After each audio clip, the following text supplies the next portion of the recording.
Hello everyone, my self Vinita. So guys, हम लोग अपनी लास्ट वीडियो में एक्सरसाइज 3.6 के फर्स्ट क्वेश्चन के 5 पार्ट्स सोल्व कर लिए थे। आई होप आप सभी को वो जो क्वेश्चंस थे वो समझ में आ गए हैं। तो आज की वीडियो में हम जो बचे हुए पार्ट्स हैं और क्वेश्चन नंबर 2 है वो सोल्व करेंगे। ठीक है, तो ध्यान से देखिएगा। देखिए, क्वेश्चन नंबर 6 का जो आपके पास क्वेश्चन नंबर 6 फर्स्ट है, उसका 6th पार्ट ये दिया गया है 6x plus 3y equals to 6xy and 2x plus 4y equals to 5xy, ये दिया हुआ है। ठीक है, तो अब आपको क्या करना है, इसको सोल्व करना है। सबसे पहले हमें उस फॉर्म में चेंज करना होगा, इसको नॉन लीनियर वाली फॉर्म में चेंज करना होगा। तो देखिए, उसके बाद हम रिड्यूस करके उसको सोल्व करेंगे। ठीक है, तो यहाँ पे 6xy है, तो इस xy से थ्रू आउट इस इक्वेशन को डिवाइड कर दूँ और सेम एज इट इज़ इस xy से थ्रू आउट डिवाइड कर देती हूँ। तो देखिए, 6x प्लस 3y अपॉन क्या होगा xy, और ये क्या हो जाएगा 6xy अपॉन xy। ठीक है, मैंने xy से इसको दोनों साइड डिवाइड कर दिया, तो कोई इफेक्ट नहीं होगा। यहाँ पे क्या है 2x plus 4y upon xy equals to, या इसको आप कह सकते हो 5 के बराबर भी है, क्योंकि ये आपका डायरेक्टली क्या होगा, मैं अगर ये कहूँ कि इसको थ्रू आउट xy से डिवाइड ना करके मैं कहूँ कि यहाँ पे प्रोडक्ट में इसको डिवाइड में लेके आ जाओ, तो अभी कोई प्रॉब्लम नहीं है। ठीक है, तो ये क्या हो जाएगा 6x upon xy plus 3y upon xy equals to क्या होगा 6, और ये क्या होगा 2x upon xy plus 4y upon xy equals to कितना होगा 5। इसको अगर हम सोल्व करते थे कितना होगा 6/y plus 3 upon x equals to 6, और ये क्या होगा 2 upon y plus 4 upon x equals to 5। ठीक है, ये हमारी वही फॉर्म चेंज हो गई है। अब क्या करेंगे, let 1/y equals to p and 1/x, कोई भी आप पुट कर लीजिए, कोई प्रॉब्लम नहीं है इससे। 1/y को हमेशा मैं क्यू पुट करते आई हूँ, तो क्यू ही पुट कर लेते हैं। ठीक है, आप वरना कन्फ्यूज हो जाओगे। और 1/x को आप क्या पुट करोगे p। ठीक है, तो ये कितना हो जाएगा 6q plus 3p equals to कितना है 6, और ये क्या हो जाएगा 2q plus 4p equals to कितना होगा 5।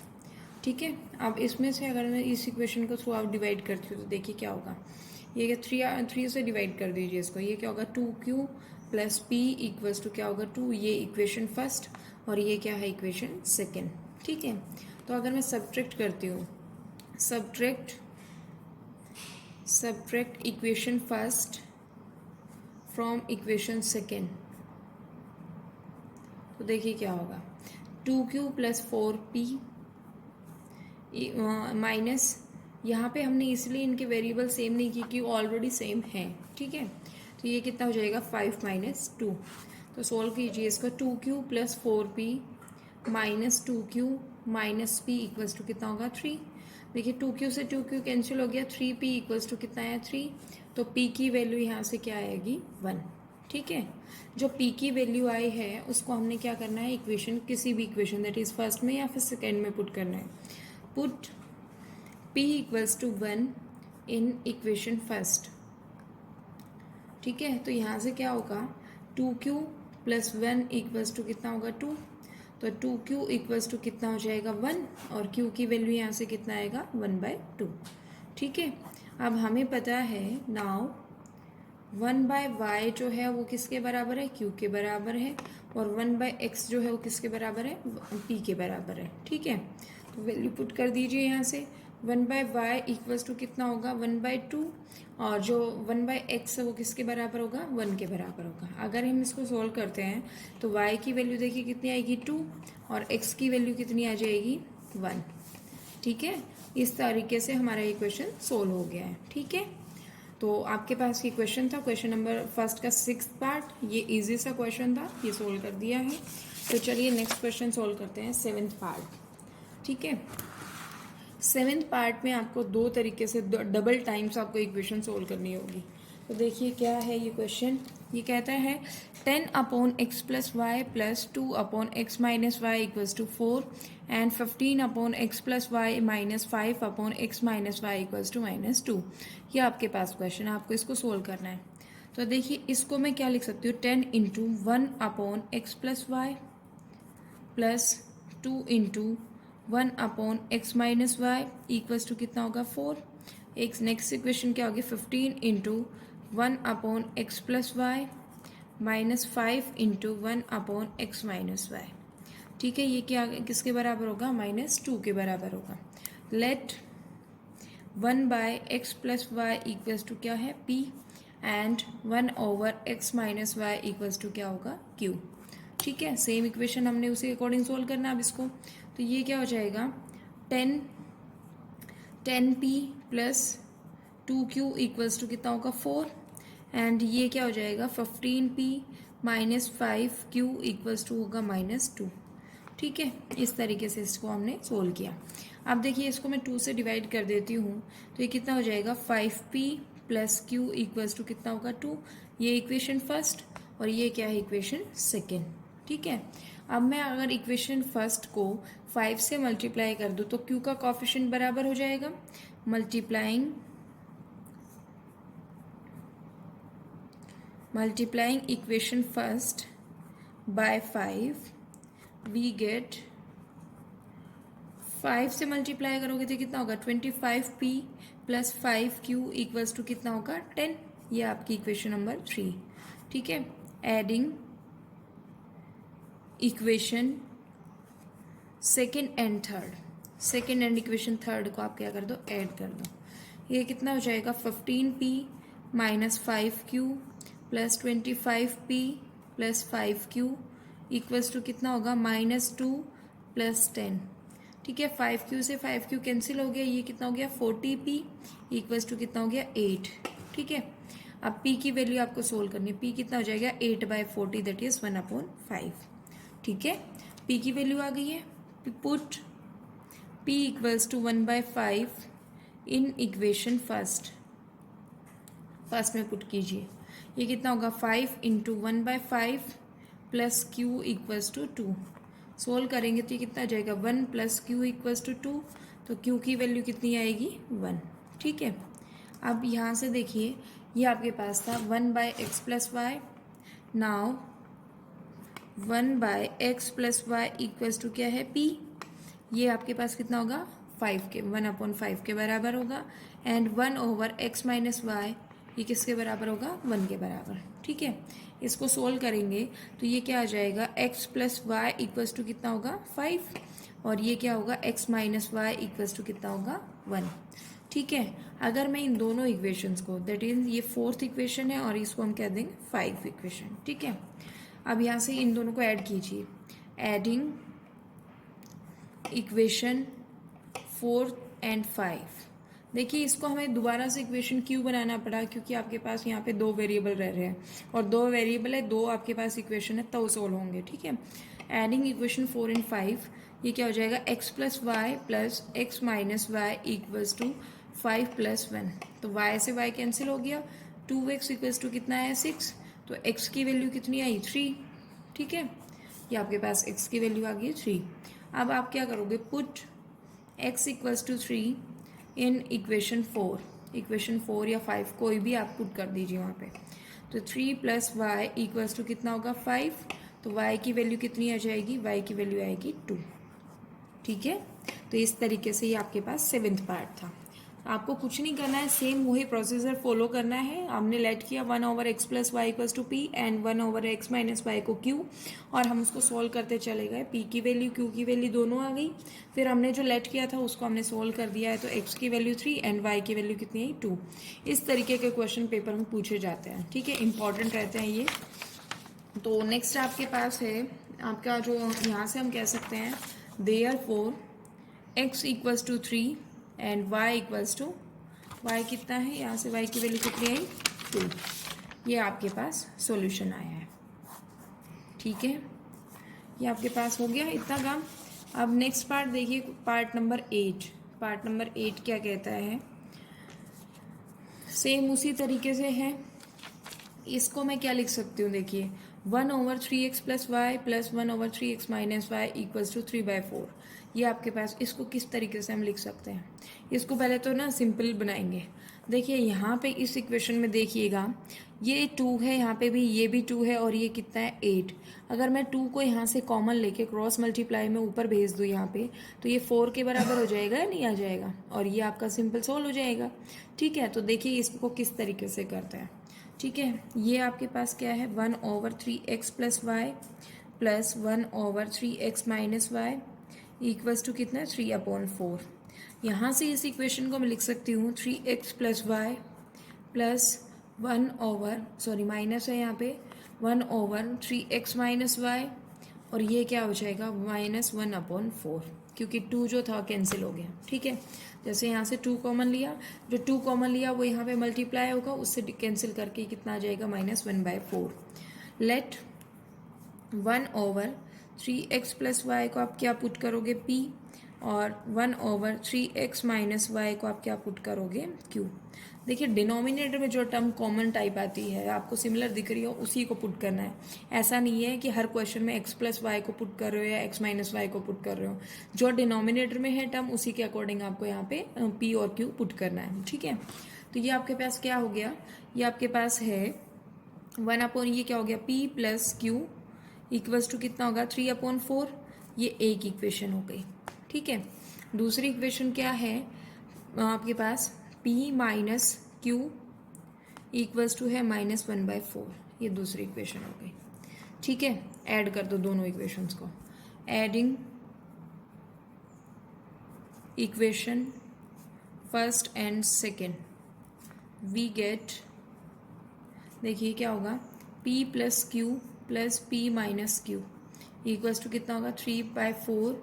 यहाँ से प्लस माइनस कितना हो जाएगा, वही आपके पास आ गया, q से q कैंसिल हो गया, ये कितना हो गया 2p इक्वल्स टू कितना होगा 4, 3 - 1 दैट इज 2/4।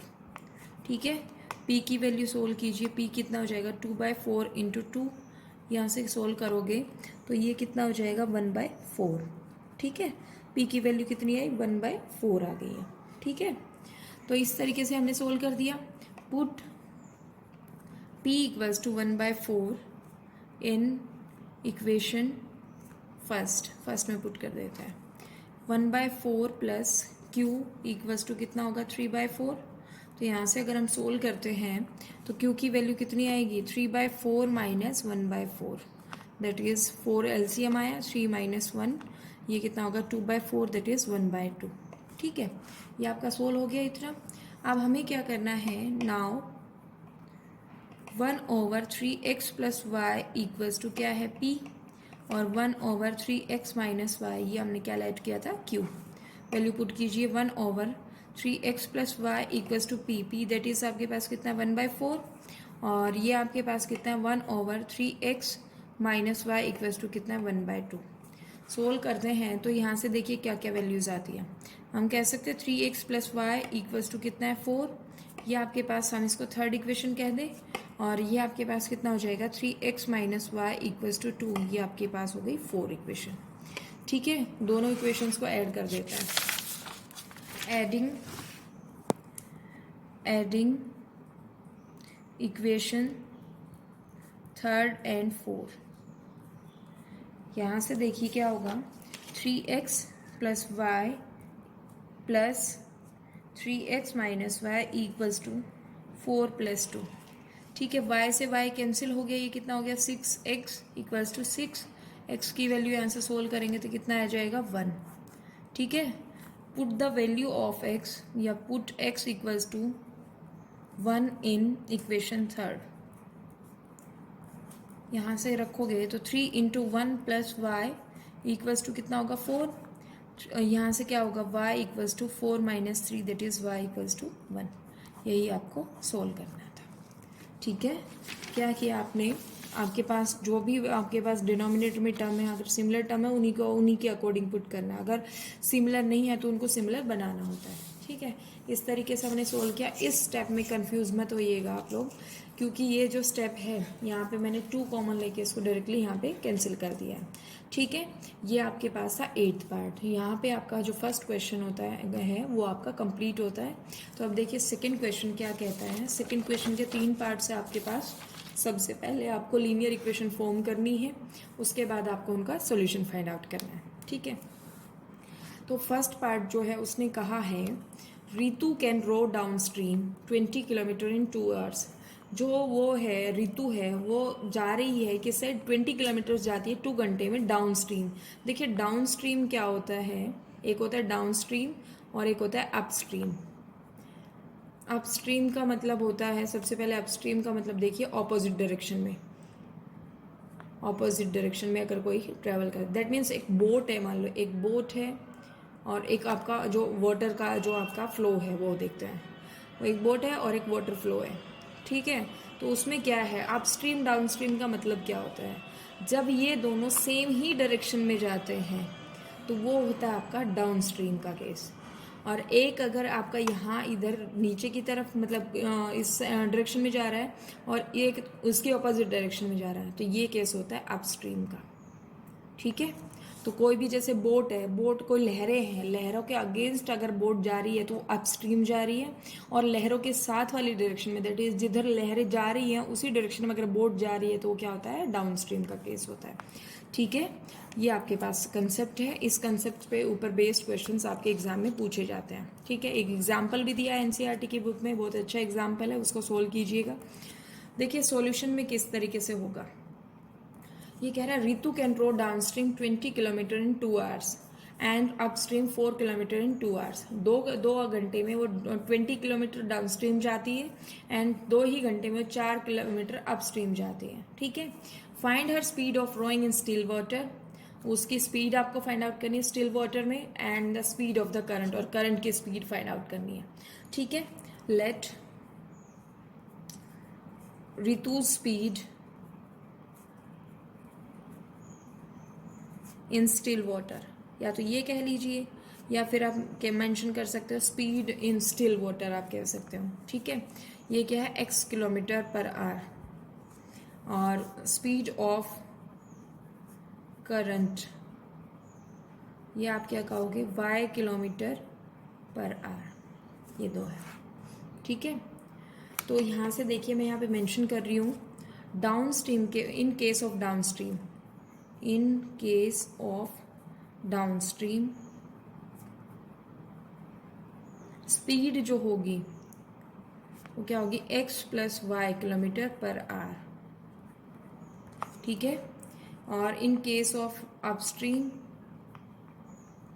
ये क्या हो जाएगी speed equals to x minus y kilometre per hour, ठीक है। इस तरीके से आपको इसको लिखना है, ठीक है, ताकि आपको क्लियर रहे। आप देखिए आपको पता है कल भी मैंने बताया था डिस्टेंस अपॉन स्पीड जो होती है, लास्ट वीडियो में भी हम बताए थे कि जो डिस्टेंस अपॉन स्पीड होती है वो किसके बराबर होती है टाइम के बराबर।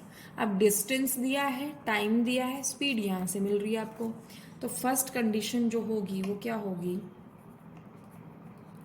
फर्स्ट कंडीशन जो है वो होगी आपके पास 20 किलोमीटर जा रही हो तो 20 अपॉन डाउन स्ट्रीम का केस है तो क्या होगा x प्लस वाई होगी उसकी स्पीड, और ये कितने आर में कर रही है 2 आर में कर रही है। सेकेंड कंडीशन क्या हो जाएगी यहाँ से, सेकेंड कंडीशन विल बी, देखिए 20 किलोमीटर यहाँ पे 4 किलोमीटर वो जा रही है, दैट मीन्स डिस्टेंस जो है 4 है अपॉन अप स्ट्रीम का केस है तो x माइनस वाई, और ये r कितने हैं 2 ही है, ठीक है। तो इसको किस तरीके से हमने सोल्व करना है वो देखिए, तो 20 upon x plus y equals to 2 है, तो अगर मैं इसको सोल्व करूँ तो ये क्या हो जाएगा, यहाँ से अगर देखिए 2 इधर आएगा तो कैंसिल कर देगा इसको, या फिर आप डायरेक्टली सोल्व कीजिए 2x plus 2y equals to कितना होगा 20, तो इसी इक्वेशन को मैं लिख सकती हूँ x plus y equals to 10, ये इक्वेशन में मेंशन कर सकती हूँ। यहाँ पे क्या होगा ये 4 equals to 2x minus 2y, इसको मैं क्या लिख सकती हूँ x minus y equals to 2, ये आपकी हो गई सेकेंड इक्वेशन, ठीक है। आप दोनों इक्वेशंस को ऐड कीजिए, adding equation first and second, first और सेकेंड इक्वेशन को ऐड कीजिए, ये क्या होगा यहाँ से x plus y plus x minus y equals to 10 plus 2, y से वाई कैंसिल हो गया, 2x की वैल्यू कितनी आई 12, तो x की वैल्यू कितनी आई 6, ठीक है। तो x की वैल्यू हमारे पास 6 आ गई है। अब देखिए क्या करना है, put x equals to 6, put x equals to 6 in equation first equation में पुट करेंगे तो फर्स्ट इक्वेशन थी क्या x plus y equals to 10 था, तो ये क्या हो जाएगा 6 + y = 10। तो y की वैल्यू कितनी आ जाएगी 4। दैट मीन्स यहाँ से क्या हुआ, ऋतुज हैंस स्पीड इन स्टिल वाटर, जो बिल्कुल ठहरा हुआ पानी होता है ना उसमें बात कर रहा है ये, स्पीड इन स्टिल वाटर, उसको हमने एक्सलेट किया था, वो कितना है 6, दैट इज 6 km/h। और स्पीड ऑफ करंट की बात कर रहा था वो, स्पीड ऑफ करंट ये कितना हो जाएगा आपके पास 4 km/h। ठीक है, इस तरीके से हमने इसको सोल्व कर दिया। तो ये था आपके पास सेकंड क्वेश्चन का फर्स्ट पार्ट। अब देखिए नेक्स्ट पार्ट जो है ये इम्पॉर्टेंट पार्ट है, इम्पॉर्टेंट, पूरी एक्सरसाइज ही इम्पॉर्टेंट है, तो आपको पूरा अच्छे से इसको सोल्व करना है। ये क्वेश्चन थोड़ा सा आपको हो सकता है पजल कर दें, अगर आपने पहले भी किया है unitary method time and work का जो कंसेप्ट पहले किया तो ईजिली हो जाएगा। ठीक है, ये कहता है 2 women and 5 men can together finish an embroidery work in 4 days। 2 औरतें और 5 आदमी जो हैं वो इकट्ठा मिलके कोई भी एम्ब्रॉयडरी का काम है वो 4 दिन में ख़त्म कर देते हैं। वाइल जबकि 3 women and 6 men can finish it in 3 days। वही काम जो है एम्ब्रॉयडरी वर्क जो है उसको 3 औरतें और 6 मैन जो है 6 आदमी जो है वो मिलके कितने दिन में ख़त्म कर देते हैं 3 days में ख़त्म कर देते हैं। Find the time taken by 1 women alone. वो पूछ रहा है कि टाइम फाइंड आउट करो कि अकेली अगर औरत उसको काम को करना शुरू करे तो कितना टाइम लेगी, and same as it is क्या है एक आदमी अगर अकेला उसको करे तो वो कितना टाइम लेगा। ये आपसे क्वेश्चन कहा गया है। तो इसका सॉल्यूशन करेंगे। सॉल्यूशन के क्या है, लेट हम एज्यूम करेंगे, let time taken by 1 woman alone to finish the work, alone to finish the work, हम उसको मान लेते हैं x days उसने काम किया। ठीक है, वो काम ख़त्म करने में उसको कितने दिन लगे x days लगे। And time taken by 1 man alone to finish the work,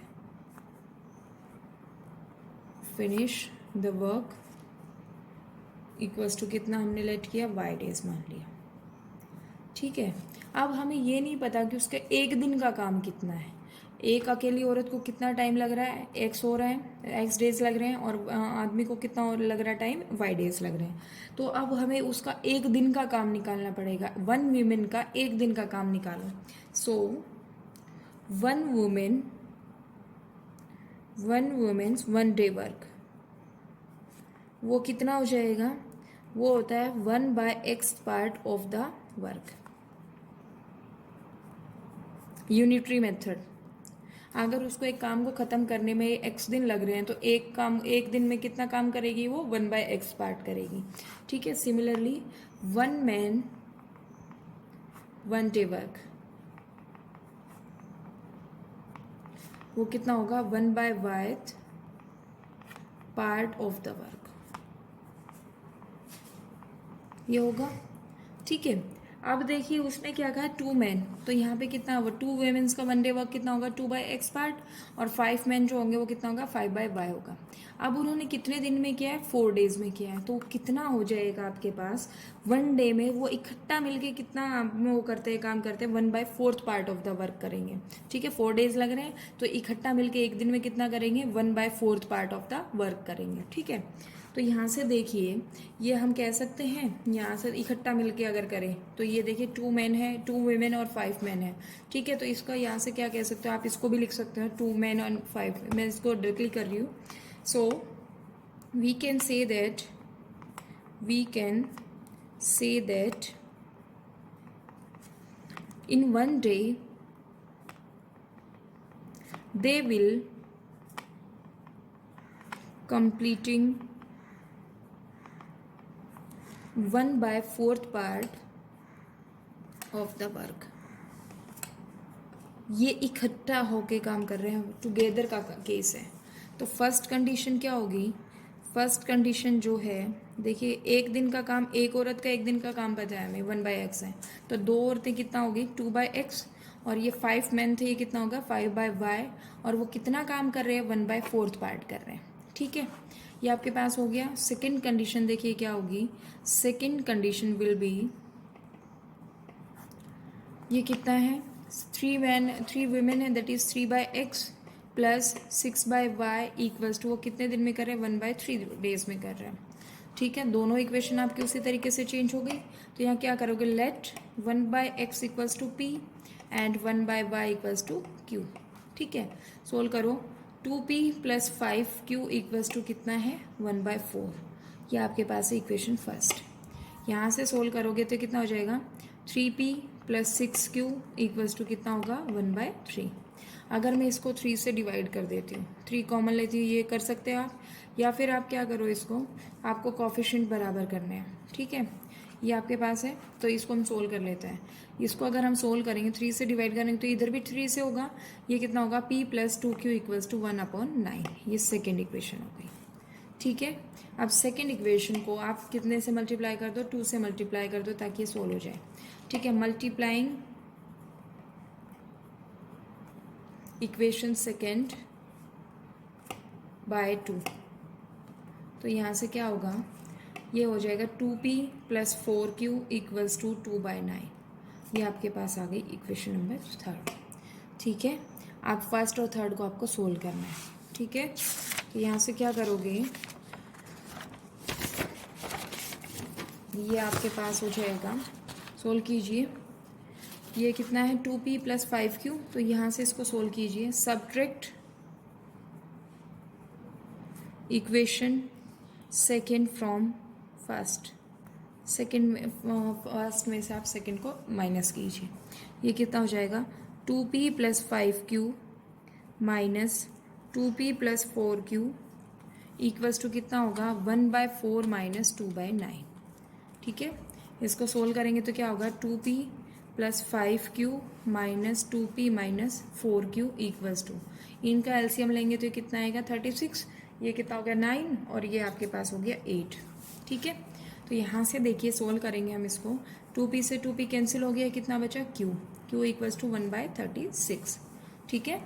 इसी तरीके से put q equals to 1/36 in equation second equation में पुट कीजिए, ये कितना होगा p plus 2 into 1/36 equals to कितना होगा 1/9, तो p क्या हो जाएगा, यहाँ से इसको कैंसिल करेंगे 1/18 बचेगा, ये कितना होगा 1/9 माइनस 1/18, तो आपको पता है p जब कॉमन लोगे यहाँ से एलसीएम लोगे ये आएगा 18, ये कितना होगा 2 माइनस 1 दैट इज 1/18, ठीक है।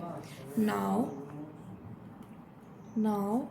1/x इक्वल्स टू कितना है p एंड 1/y जो है वो कितना है q, ठीक है। तो इसको सोल्व करेंगे तो 1/x इक्वल्स टू 1/18 और 1/y इक्वल्स टू क्या होगा, ये आपके पास कितना 1/36, तो x की वैल्यू जो आई वो कितनी है 18 डेज, और y जो है वो कितना है 36, दैट मीन्स वो जो अकेली औरत है, दैट मीन्स वन वेमेन जो है वो अकेली काम करे तो उसको 18 दिन लगेंगे, और जो आदमी है उसको कितना टाइम लगेगा 36 डेज लगेंगे, ठीक है।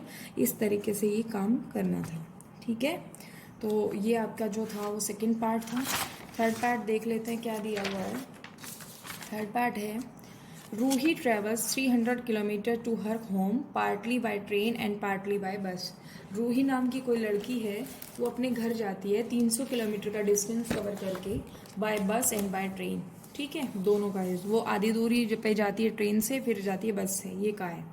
She takes 4 hours if she travel 60 kilometre by train and the remaining by bus. Total था 300 किलोमीटर, 60 किलोमीटर बाय ट्रेन जाती है और बच कितना गया 240 किलोमीटर्स हो गया, ठीक है। तो उसको कितना टाइम लगता है 4 hours लगता है। और if she travels 100 kilometre by train, अगर वो 100 किलोमीटर बाय ट्रेन जा रही है एंड द रिमेनिंग बाय बस, तो 200 बच गया बस के लिए, और 200 बाय बस जा रही है तो उसको कह रहा है शी टेक्स 10 minutes longer, तो उसको 10 मिनट ज़्यादा लगते हैं। Find the speed of the train, speed of the train find out कीजिए एंड द बस सेपरेटली, और बस की आपको स्पीड फाइंड आउट करनी है, ठीक है। क्वेश्चन समझ आ गया होगा। तो क्वेश्चन देखिए क्या है, let speed of the train, let speed of the train, ये आप क्या कहोगे x किलोमीटर पर आवर, और जो स्पीड ऑफ बस है वो उसको क्या कहोगे आप, y km/h। ठीक है, ये आपके पास है। अब देखिए वो डिस्टेंस कितना था आपके पास, वही आपको लगाना है, distance upon speed equals to time. तो अकॉर्डिंग टू क्वेश्चन फर्स्ट जो है आपके पास फर्स्ट कंडीशन वो क्या होगी, टोटल डिस्टेंस जो है वो कितना है 300 किलोमीटर का है, उसमें से उसने बाय ट्रेन जो है वो कितना ट्रेवल कर लिया 60, that is 60 upon x plus total distance कितना था आपके पास 300 किलोमीटर था, तो ये कितना हो गया 400 सॉरी 240 अपॉन वाई, उसको कितना टाइम लग रहा है 4 आवर्स लग रहे हैं। यहाँ पे लिखोगे total distance equals to 300 kilometre. तो 60 उसने कवर कर लिया बाय ट्रेन और 240 उसको करना पड़ेगा बाय बस, तो उसको कितना टाइम लगता है 4 आवर्स लगते हैं। ये इक्वेशन हो गई फर्स्ट। ठीक है, सेकंड कंडीशन देखिए क्या है। सेकंड कंडीशन ये आपको कह रहा है अगर वो 100 किलोमीटर बाय ट्रेन जाती है, दैट मीन्स 100 अपॉन एक्स, और बच कितना गया 200 किलोमीटर, ये आपका किससे जाएगी, वो वाई से जाएगी। तो उसको 4 घंटे तो लगते ही लगते हैं, 10 मिनट्स और एक्स्ट्रा लगते हैं। तो 10 मिनट्स के मैं क्या कर लूँ आवर्स बना लेती हूँ, क्योंकि 4 आवर्स है तो ये कितना होगा 10 मिनट्स इक्वल्स टू, यहाँ पे मेंशन करोगे 10 minutes equals to 10 upon 60 hour. ठीक है, इस तरीके से हमने सोल्व किया। अब इसको सोल्व कर लेते हैं, कितना होगा 100 upon x plus 200 y equals to, इसको हम सोल्व करेंगे तो ये 1/6 हो जाएगा। तो यहाँ से जब सोल्व करेंगे तो ये एलसीएम कितना है 6, ये कितना होगा 24 + 1 that is 100 upon x plus 240 y equals to 25 upon 6। ये आपके पास हो गया, ये सेकेंड इक्वेशन है। ठीक है, अब आप क्या करोगे, let 1/x equals to p, let 1/x equals to p and 1/y equals to q, ये है आपके पास। तो क्या हो जाएगा 60p plus 240q equals to कितना होगा आपके पास 4। ठीक है, ये आपके पास इक्वेशन थर्ड ले लो। और दूसरा क्या हो जाएगा 100p plus 200q equals to कितना होगा 25 अपॉन 6, दैट इज ये इक्वेशन हो गई 4। इन दोनों इक्वेशंस का आपको सोल्व करना है। ठीक है, देखिए इसको अगर हम शॉर्ट तरीके से और छोटा बना सकते हैं तो और छोटा बना लीजिए, ताकि आपको वेरिएबल्स जब सोल्व करो तो दिक्कत ना आए, इक्वेशन में कैलकुलेशन ज़्यादा बड़ी ना आए। ठीक है, तो ये इसको हम सोल्व करते हैं, इसको हम 25 से डिवाइड करते हैं, तो इसको हम क्या लिख सकते हैं 4p plus 8q equals to 1/6, ये हम लिख सकते हैं इसको। ठीक है, तो इसको हम मेंशन करते हैं इक्वेशन नंबर 4। ठीक है, और इसको अगर हम 4 से डिवाइड करते हैं तो ये कितना होगा 15p plus 60q equals to कितना है 1, ये आपके पास है थर्ड इक्वेशन। ठीक है, ये आपके पास हो गया इतना। अब हमें क्या करना है, हमें इसको सोल्व करना है कि इसको किस तरीके से सोल्व किया जाए। यहाँ पे 15p है, ये 60q है और ये कितना है 1। अगर मैं इसको और सोल्व करना चाहूँ इक्वेशन 3 विल बी, इक्वेशन 3 को ही हम क्या लिख सकते हैं p plus 4q equals to, ये आपके पास 15 से डिवाइड किया तो 1/15 हो जाएगा, है ना। ये देखिए 15 से इसको डिवाइड किया तो p plus 4q equals to कितना होगा 1/15। और इसको भी अगर हम सोल्व करें तो इसको हम क्या कह सकते हैं, इक्वेशन 4 विल बी, यहाँ से देखिए क्या होगा, इसको और छोटा बना रहे हैं तो ये 4 से डिवाइड कर दें इसको, तो ये क्या हो जाएगा p plus 2q equals to 1/6 into 4। ठीक है, दैट इज 1/24। ये इक्वेशन थर्ड एंड फोर्थ हो गई। ठीक है, तो अब इक्वेशन 3 ये है, इक्वेशन 4 ये है। ठीक है, अब इनको देखिए सोल्व करना है। तो मैं अगर कहूँ कि मुझे इसमें से इसको माइनस कर दूँ या इसमें से मैं इसको माइनस करती हूँ तो देखिए क्या होगा, ये सब्ट्रैक्ट इक्वेशन 4 फ्रॉम इक्वेशन 3, तो यहाँ से क्या होगा p plus 4q minus p plus 2q equals to 1/15 minus 1/24। ठीक है, सोल्व कीजिए इसको, p plus 4q minus p minus 2q equals to 15 और 24 का एलसीएम ले लेते हैं तो इनका प्रोडक्ट ही आएगा। ठीक है, तो ये कितना आ जाएगा आपका, सोल्व कर लेते हैं 15 और 24 का आपका एलसीएम। ठीक है, 3 5 से 15, 8 पे गया 40, 120 आएगा। ठीक है, तो ये कितना हो जाएगा 8 और ये कितने पे जाएगा 5 पे। ठीक है, तो आपके पास ये आ गया इतना, ठीक है। तो यहाँ से सोल्व करेंगे तो p से p कैंसिल हो गया, ये 2q इक्वल्स टू कितना हो गया 3/120। q की वैल्यू सोल्व करेंगे तो कितना आ गया 3/120 इंटू 2 दैट इज़ 3/240, ठीक है। q की वैल्यू आई है इतनी। अब q की वैल्यू जो आई है put q equals to 3/240 in equation third में पुट कर दीजिए, ठीक है। थर्ड इक्वेशन ये भी है और इसको भी हम मान सकते हैं, ठीक है। तो ये यहाँ से इसमें पुट कर लेते हैं, ये कितना हो जाएगा p plus 4 into 3/240 equals to 1/15, ठीक है। सोल्व कीजिए p equals to p plus ये आपके पास यहाँ कैंसिल हो जाएगा 3/6, ये आपके पास 1/20। तो देखिए 1/20 इक्वल्स टू कितना होगा 1/15। अगर मैं इसको सोल्व करती हूँ p इक्वल्स टू 1/15 माइनस 1/20, ठीक है। तो ये इसमें किस तरीके से इनका एलसीएम आएगा, 15 और 20 का एलसीएम देखिए क्या होगा, 5 से डिवाइड कर दें, 5 3 से ये 4, ये 60 एलसीएम आ जाएगा इनका। तो p इक्वल्स टू कितना होगा 60, ये कितना होगा 4 माइनस 3 दैट इज़ 1/60, ठीक है। अब हमें पता है 1/x जो है वो किसके बराबर था p के, नाउ ये आपका p हो गया, और 1/y जो है वो किसके बराबर है q। तो 1/x, तो 1/x इक्वल्स टू कितना है 3/240, और ये आपके पास 1/y जो है वो कितना है ये आपके पास यहाँ पे 1/x इक्वल्स टू p 1/60 के बराबर होगा, ठीक है। और ये 1/y जो है वो 3/240 के बराबर होगा। तो x की वैल्यू कितनी है 60, और इसको अगर हम सोल्व करते हैं तो कितना होगा 240 equals to 3y cross multiplication से। तो y की वैल्यू कितनी है 240/3 दैट इज़ 80। तो हम कह सकते हैं hence speed of the train जो है वो कितनी है 60 किलोमीटर पर आवर, और बस जो है स्पीड ऑफ द बस ये आपके पास आया 80 किलोमीटर पर आवर, ठीक है। इस तरीके से क्वेश्चन हमने सोल्व कर दिया है। तो आज की वीडियो में बस इतना ही, आई होप आप सभी को समझ में आ गया है। So thank you so much.